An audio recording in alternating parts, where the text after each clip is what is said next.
Hello everyone, welcome back to my channel. I am shreya.wath from MIT Academy of Engineering and my guide is Dr. Sheetal Kumar Jain sir.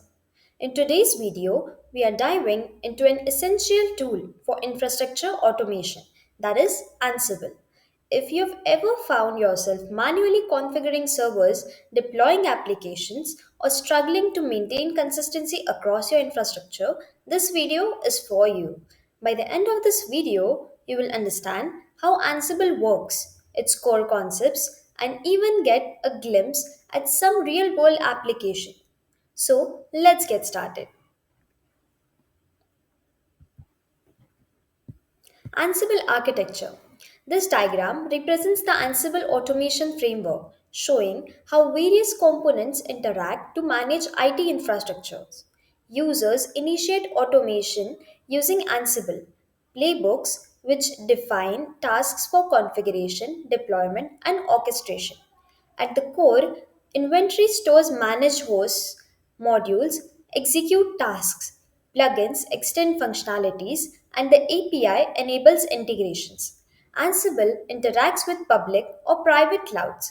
CMDB for configuration, data, hosts, and networking devices to apply changes. The automation flow starts with playbooks, which leverage Ansible's components to execute tasks on target systems. This framework streamlines IT operations, reducing manual effort and ensuring consistency across infrastructure. Ansible architecture follows a simple yet powerful architecture. At its core, it follows a master slave setup. But here's the interesting part, there's no need for an agent on the slave nodes, unlike other configuration management tools like Puppet or Chef. Instead, Ansible uses SSH to communicate with remote systems, making it lightweight and easy to manage. First is master node. This is where Ansible is installed. It runs playbooks and sends configuration instructions to the manage nodes. Slave nodes. Slave nodes are managed nodes. These are the systems that Ansible manages. They receive commands from the master node and execute them accordingly. Third is configuration management. Ansible ensures that configurations remain consistent across all managed nodes using playbooks. This eliminates human error and guarantees that every server is set up the same way. Ansible playbooks. The heart of automation. Now that we understand the architecture, let's talk about playbooks. These are the real game changers. Playbooks are written in YAML and define a set of automation tasks to be executed on managed nodes. Think of playbooks as instructions, manuals for Ansible. They specify what needs to be done on each node. Playbooks are organized into tasks, roles, and handlers, making them highly modular and reusable. One of the best things Ansible playbooks is their idempotency. This means that running the same playbook multiple times won't cause unintended changes. It will only make the necessary updates. Ansible rules. Organizing automation Ansible rules take things a step further by allowing us to modularize playbooks. Instead of keeping everything in one big playbook, we can split configurations into reusable components. Modularization. Roles break configuration into small manageable parts. Organization. They help in structuring automation workflows neatly. Third is reusability. Once you define a role, you can use it to across multiple playbooks, saving time and effort.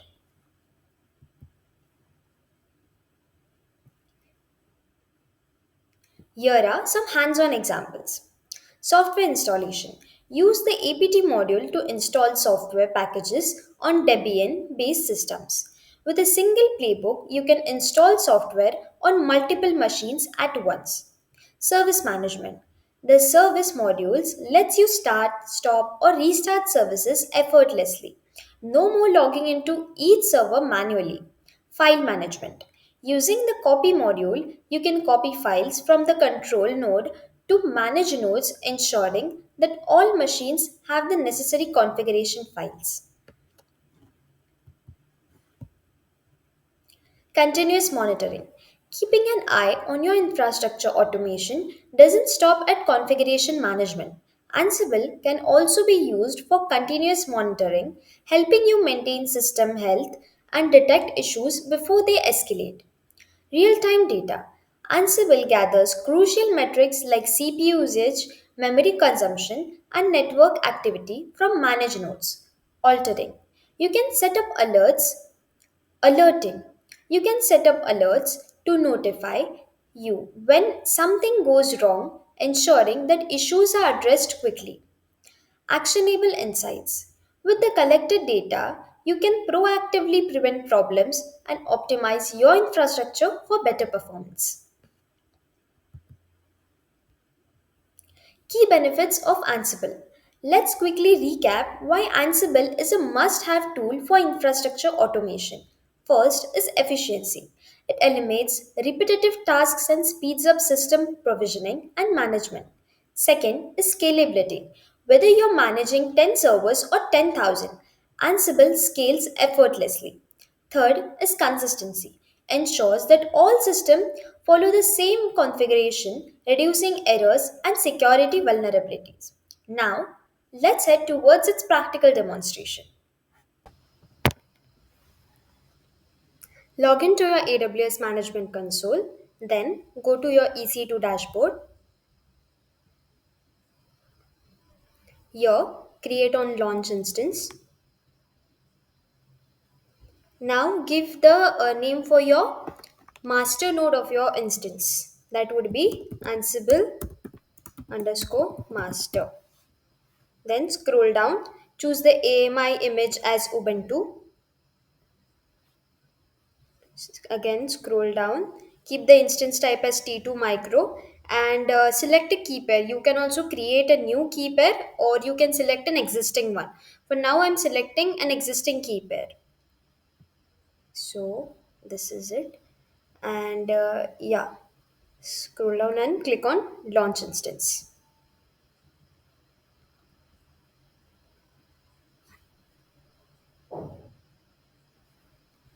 As you can see, our instance has been successfully created and is running.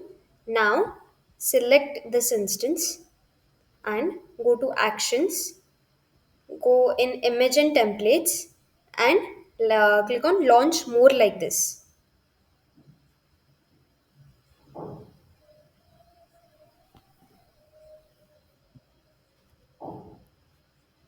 Okay.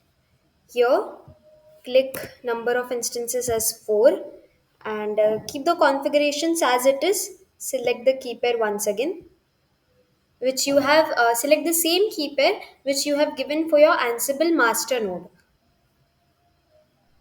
and click on launch instances. Now, what we did is based on our Ansible master instance, we created similar type of instances using its template.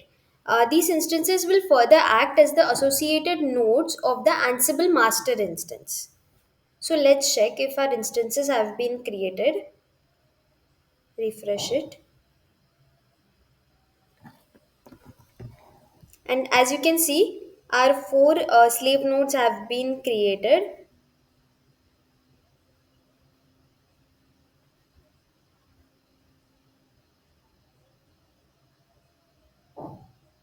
Okay.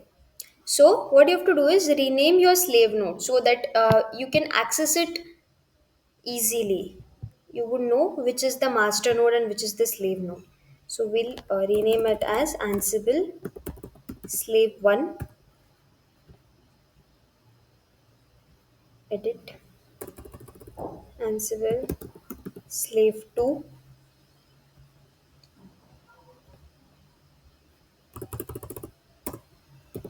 Ansible slave 3,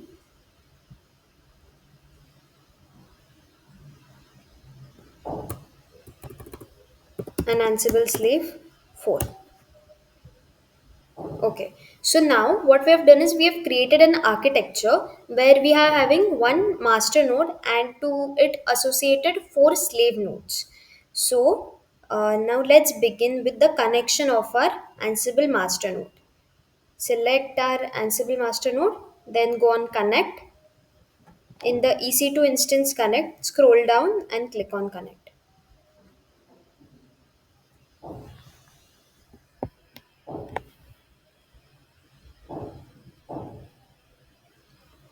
As you can see, we have successfully established connection to our Ansible master node. The first thing what we'll do here is we'll update our instance using sudo apt update. Click on enter. The updation has been started.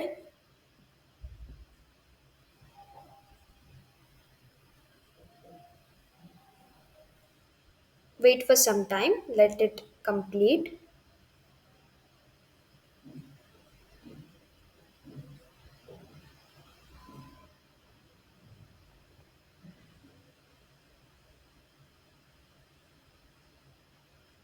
Okay, it is complete now. After this, we will install Ansible onto our instance using the command sudo apt install Ansible.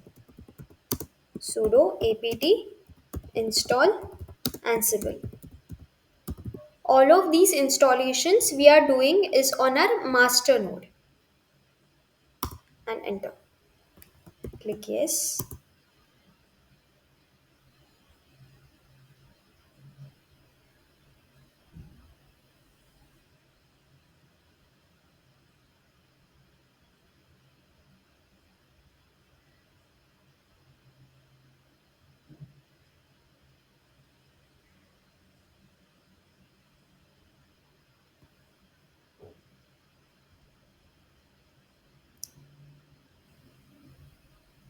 The installation has been completed to 97% now. Wait for some time.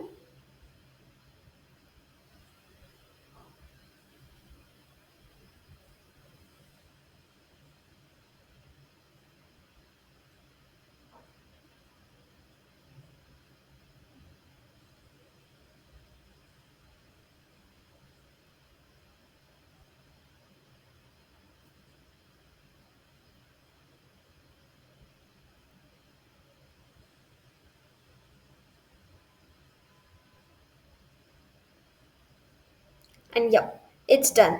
Now if we want to communicate with our slave nodes, we will have to do it through ssh is a secure shell through which we can establish communication, and for that purpose we will need a private key associated to our instances. So open the private key file which has been saved onto your into your downloads folder. So I've already opened mine. So this is my private key file, and what you'll do is you'll copy the contents of this file. Okay, that's done. Now go here and type cd dot ssh. Now what is cd? Cd is a change directory command and dot ssh is a directory. So we are switching from a current working state to ssh directory. Here, we'll create a file using the vim text editor. Okay, so type in vim ansible underscore key. So what would be the contents of Ansible key file? It will store our private key which will help us in connecting to the other slave nodes which are associated with our master node, and hit enter. Okay, now the editor has been opened. Paste the contents of the file which we have copied. Okay, click on escape colon wq and hit enter. Now your file has been saved successfully. Now we'll try connecting to our slave nodes using the private key we have just created. So go to your EC2 dashboard and copy the public IP of any slave node you want to connect.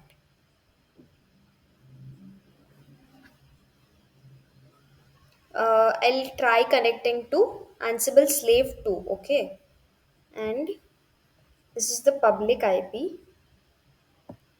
Let's copy it. Go to your instance connect, and here we'll type the command sudo ssh, that is the secure shell dash I tilde operator slash dot ssh slash ansible underscore key. Now, what is this SSH Ansible key? It is the path where our Ansible key has been saved. Okay. Then we have to type Ubuntu. Why Ubuntu? Because the Ubuntu we have created an instance using the Ubuntu AMI image. Okay. Then Ubuntu we have typed, and at the rate the public IP we just copied. Paste and hit enter. Click on type yes. Are you sure you want to continue connecting? Type yes, then enter. Now we have successfully entered into a slave node, the second slave node which was associated with the Ansible master instance. Now, as you can see, it has been connected. We have entered. So basically, this is called how a secure shell or SSH works. Okay. Now let's exit from the current state, like exit, and you can see the connection is closed to the second slave node. We have logged out from it. Okay. So the next task that we'll be doing is we will make an inventory file. So what exactly is an inventory file? It is a file that contains all the information regarding the servers. Okay. The path of the file is always a slash etc slash ansible slash hosts. Okay. So now currently let's check if there is, wait, first I'll change the directory and we'll clear what is there on our screen right now. Okay. So type in the command cat slash etc slash ansible slash hosts. As you can see, we currently do not have any inventory file at this path. So we'll try creating one. Okay. For that, first we'll make a directory using the command mkdir.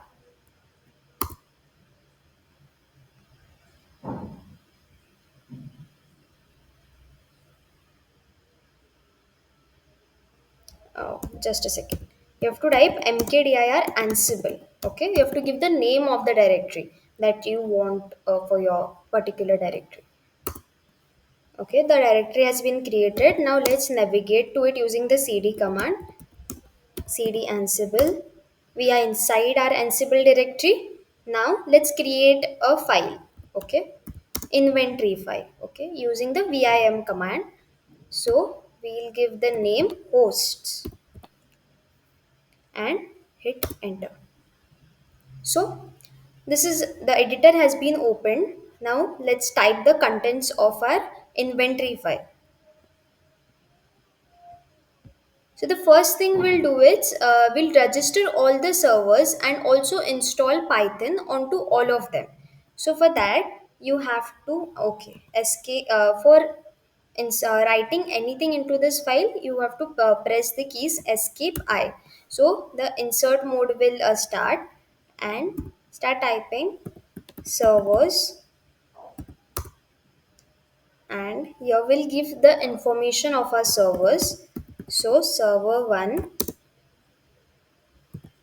Ansible underscore host is equals to, and what will this be? We'll give here the public IP of a first slave node. So go to your EC2 dashboard and copy the public IP and paste it here.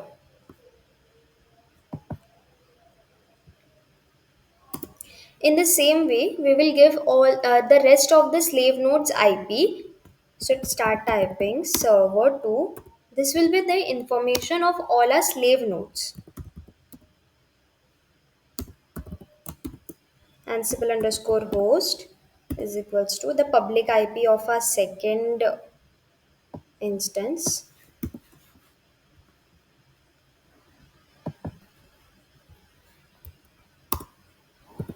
server 3 Ansible underscore hosts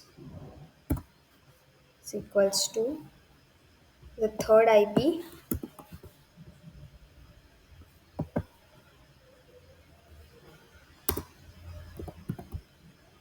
server 4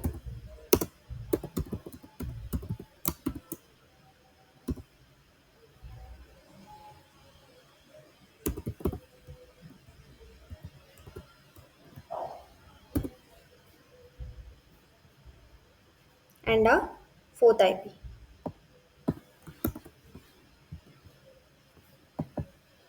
So we have registered all the servers.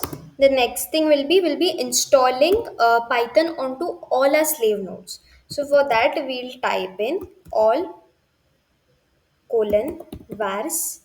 Vars is these variables in all these servers will install Python. So for that you have to write Ansible underscore Python underscore interpreter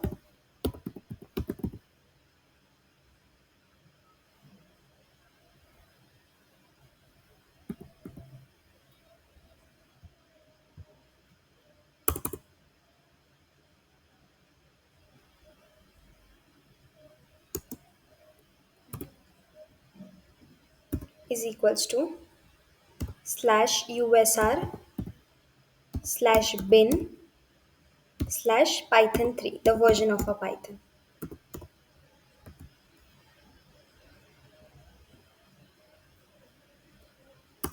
And that's it for this file. Click escape colon wq and enter. Now let's check whether a file is correct or not, which we have just created. For that we'll use the command ansible dash inventory dash list.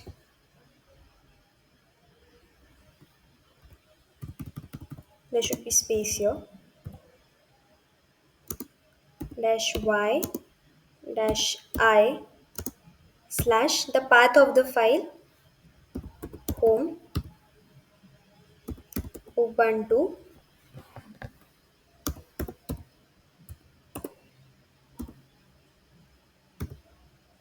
ansible host. Okay, hit enter.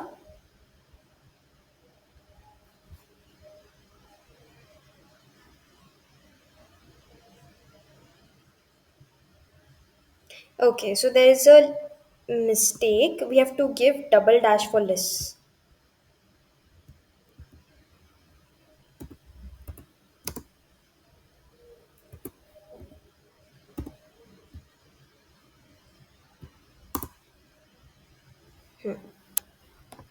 So as you can see, our inventory file has been successfully created. All the information which we have provided, they have addressed those hosts and also installed Python on those particular slave nodes. Okay. The next step, what we'll be doing is we'll ping our slave servers using a master server by creating a module. Okay. So now you'll ask, what is a module? So modules are a set of commands that are meant to be executed on the client side. Yes. So first for that, we have to give permission to a private key file to read and write our data. Chmod 700 tilde slash dot ssh. Okay. Now we'll give the read permission to our Ansible clay. Change mode 600, the tilde operator slash dot ssh slash Ansible key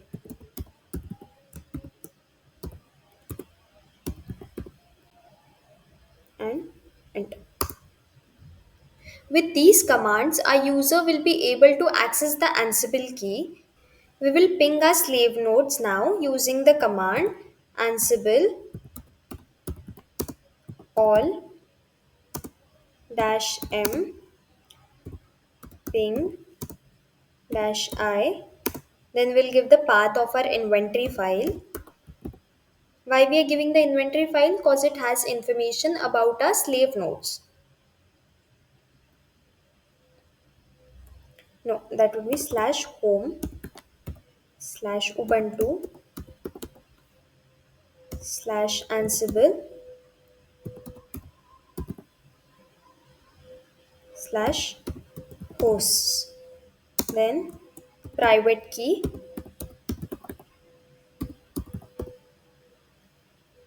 is equals to tilde. Then we have to give the path of a private key file, which is in the SSH directory. Okay, SSH slash Ansible underscore key. Hit enter. So we have connected to server 2. Then type yes. Server 3 has been connected. Yes. Yes. Server 4 is also connected. Yes. Yes. And server 1 is also connected. Okay, so we have established connection to all our servers successfully. Okay, now let's check the disk space of all our servers. Okay, so for that there is a command. Let's clear our screen first. Okay, now we'll check the disk space of our slave nodes. For that we'll be typing ansible all dash a, then free dash h. This will give us the free space that we have onto our servers dash I, then the directory file, inventory file path,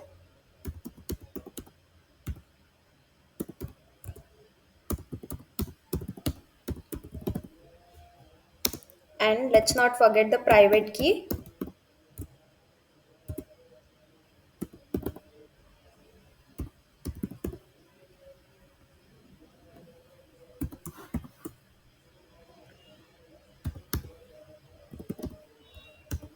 Ansible key.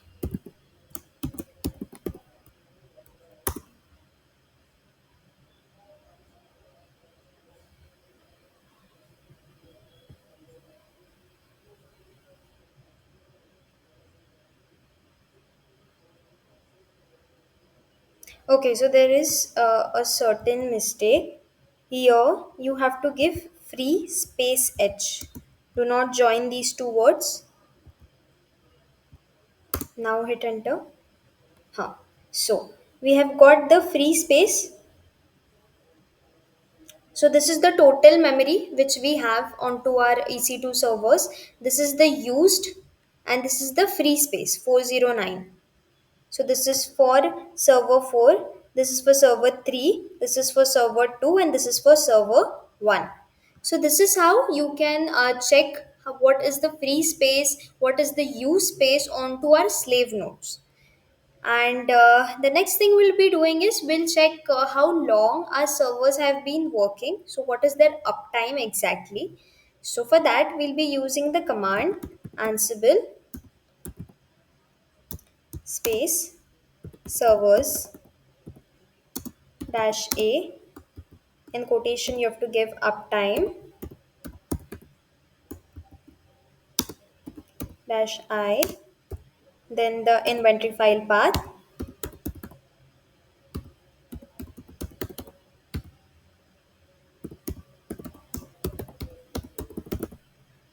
and then the private key,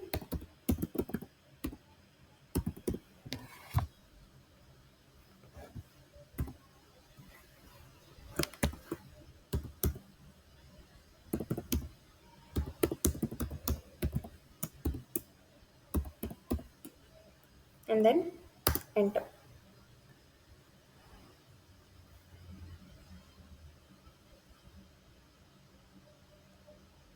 Could not match up items.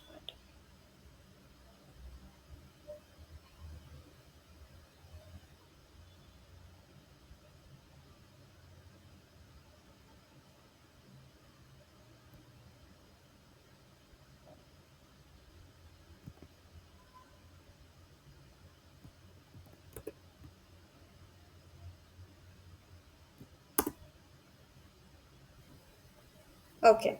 So you have to type in Ansible server dash A, then uptime, and then the inventory file path, then a private key file path. So this will give you from how long our instances are active.